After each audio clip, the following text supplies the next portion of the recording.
Everyone, मैं आपका राघव क्रांति कृष्ण। आज हम डिस्कस करने वाले टॉपिक आकर ताइवान के ऊपर भारत का स्टैंड बहुत ही अलग तरीके से बड़ा है और ताइवान के संबंध बहुत ही स्नेह भारत के तरफ से पेश किया जा रहा है।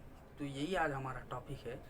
मैं माफ़ी चाहता हूँ, हमने कल के वीडियो में ये बोला था मैंने कि पाकिस्तान के क्राइसिस के ऊपर इस वीडियो बनेंगे आज की वीडियो करके, पर आज सबसे बड़ा टॉपिक चीन का है क्योंकि चीन सबसे बड़ा दुश्मन भारत का है। इसके लिए आज मैं चीन के खिलाफ जो हुआ है उपस्थित साजिश उसके ऊपर डिस्कशन कर रहा हूँ। कल ज़रूर पाकिस्तान के क्राइसिस के ऊपर हम वीडियो पोस्ट करेंगे, ठीक है। जिन्होंने अपने इस चैनल को सब्सक्राइब नहीं किया है वो सब्सक्राइब करिए और साथ ही साथ बेल आइकॉन बटन दबाइए, तो मैं रोज़ अपलोड करने वाले वीडियोस आप तक तभी पहुंच सकता है और साथ ही साथ आप करंट अफेयर्स पे अपडेटेड होंगे, ठीक है।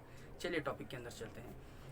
सबसे पहले ताइवान इंडिया को बहुत ही सपोर्ट कर रहा था कई सालों से, पर इंडिया ने पूरे दुनिया में ही कई देश 174 देश ताइवान को एक देश के समर्थन यानी एक देश करके उसे कभी माना नहीं गया क्योंकि सभी देश चीन के वन चाइना पॉलिसीज फॉलो करते थे। पर हाल ही में कई देश चीन को विरोध कर ताइवान को सपोर्ट में कई देश आगे बढ़ गए हैं। तो उसमें भारत भी है कि भारत आगे बढ़ने का कारण चीन जो दुस्साहस और दुष्व्यवहार कर रहा है जो भारत के सरहद में, उसके खिलाफ ही उसके प्रतीक ही भारत की ये एक्शन है चीन के खिलाफ। तो ये हम देखेंगे, पर साथ ही साथ अभी उपस्थित परिस्थिति में ताइवान के जो प्रेसिडेंट है, लेडी प्रेसिडेंट है, उस प्रेसिडेंट ने वापस उन्होंने री इलेक्टेड होके उसमें उन्होंने जीत कर भी आए हैं और उस इलेक्शन में उनको बहुत ही बड़ा फैंस फॉलोइंग था। तो ये तो बोलना ही होगा क्योंकि इस फैंस फॉलोइंग का कारण जब चीन के प्रेसिडेंट ताइवान गए थे तब उस ताइवान में चीन के प्रेसिडेंट ने ये धमकी दी कि आप वन चाइना पॉलिसी को फॉलो करना है, अगर आप नहीं फॉलो करोगे तो हम आगे फ्यूचर में आपके ऊपर सैनिकी कार्रवाई करेंगे। यानी सैनिकी कार्रवाई यानी युद्ध, हम आपको जंग करके आपको हासिल करके लेंगे।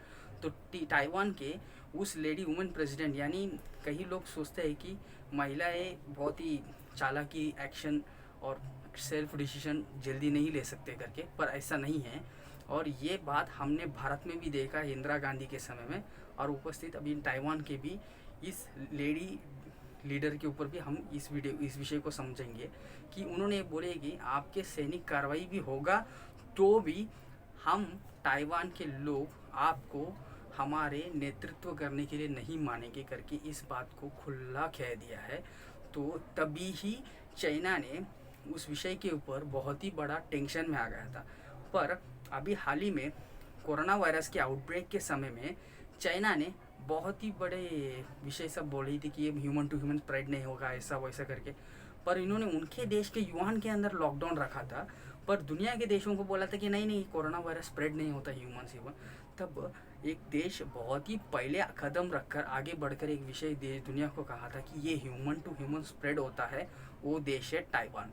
तो इसके प्रतीक यानी ये इतनी बड़े हेल्प किया हुआ देश को हमारे तरफ से कुछ हेल्प करना चाहिए करके पूरी दुनिया के देशों ने ये निर्णय लिया था कि ताइवान को वर्ल्ड हेल्थ ऑर्गेनाइजेशन में और एक ब्रांच है जो छोटा ब्रांच कहते हैं वर्ल्ड हेल्थ असेंबली करके, जो दुनिया के देशों की असेंबली होती है, उसमें ऑब्जर्वर मेंबर के तौर से ताइवान को लेने के लिए।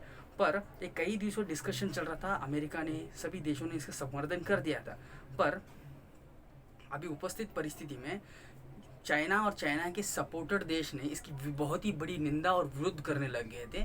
तो इसके कारण ताइवान खुद ही पीछे हट गया और अब कहा है कि हम लोग कुछ दिनों के लिए हम ऑब्जर्वर मेंबर में भी WHO में नहीं आएंगे, कुछ दिनों के बाद में आएंगे। पर इन सभी विषय चलने के इसी समय में अमेरिका ने बहुत ही बड़ा कदम रख के ताइवान को मैं साथ हूँ करके एक बहुत ही बड़ा एक ये दिया है, यानी एक ट्रस्ट कह सकते हैं, वो सपोर्ट दिया है।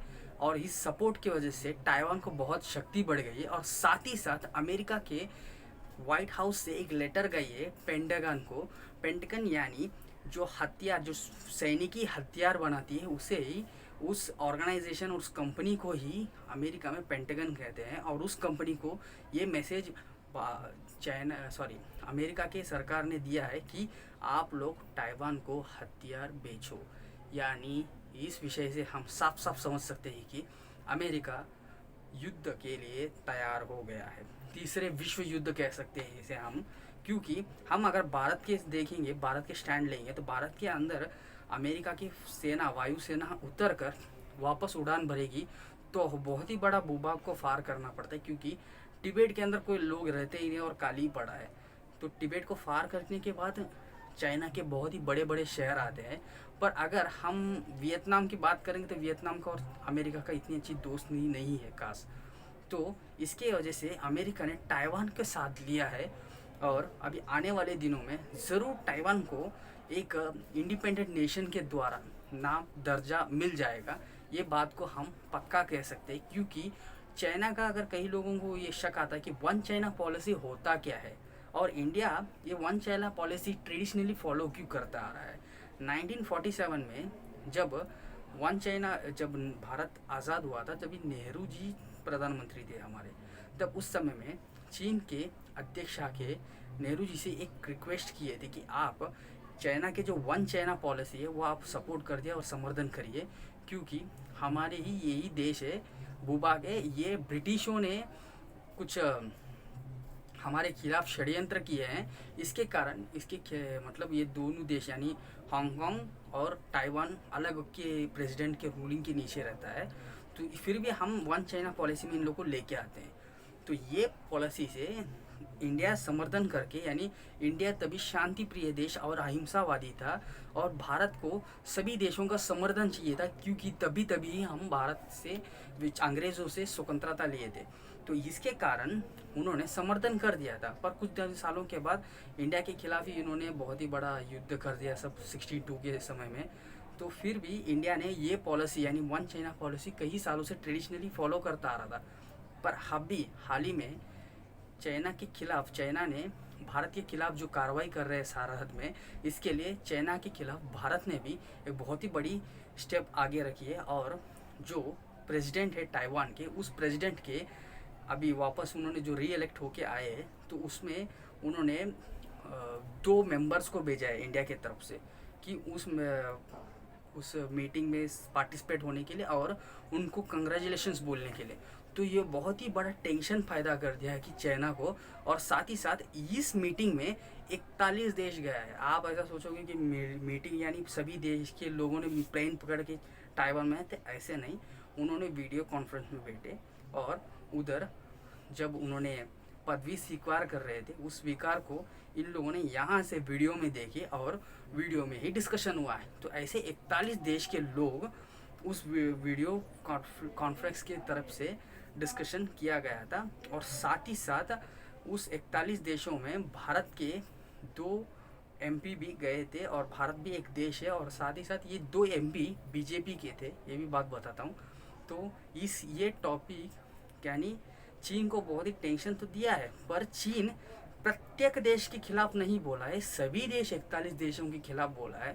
पर आगे आने वाले दिनों में इंडिया के जो ऑफिशियल्स और बहुत ही, यानी डिफेंस के जो ऑफिसर्स है, ये माना जा रहा है कि चीन की जवाबी कार्रवाई भारत के खिलाफ होगा। तो जल्दी ही इसके ऊपर हम देखेंगे, और साथ ही कल के वीडियो पक्का पाकिस्तान क्राइसिस के ऊपर होगा।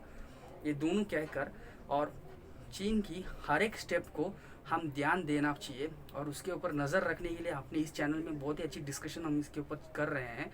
तो इसके साथ अपने इस चैनल के साथ लगे रहिए, और साथ ही साथ इस वीडियो को कमेंट करिए, लाइक करिए, आपके फ्रेंड्स के साथ शेयर करिए, और अपने इस चैनल को सब्सक्राइब करिए, क्योंकि रोज़ हम एक वीडियो अपलोड करते हैं, उस वीडियो आप तक पहुंचना चाहिए। और साथ ही साथ बेल आइकॉन बटन दबाइए। Until then, bye. You are Raghav Kranti Krishna.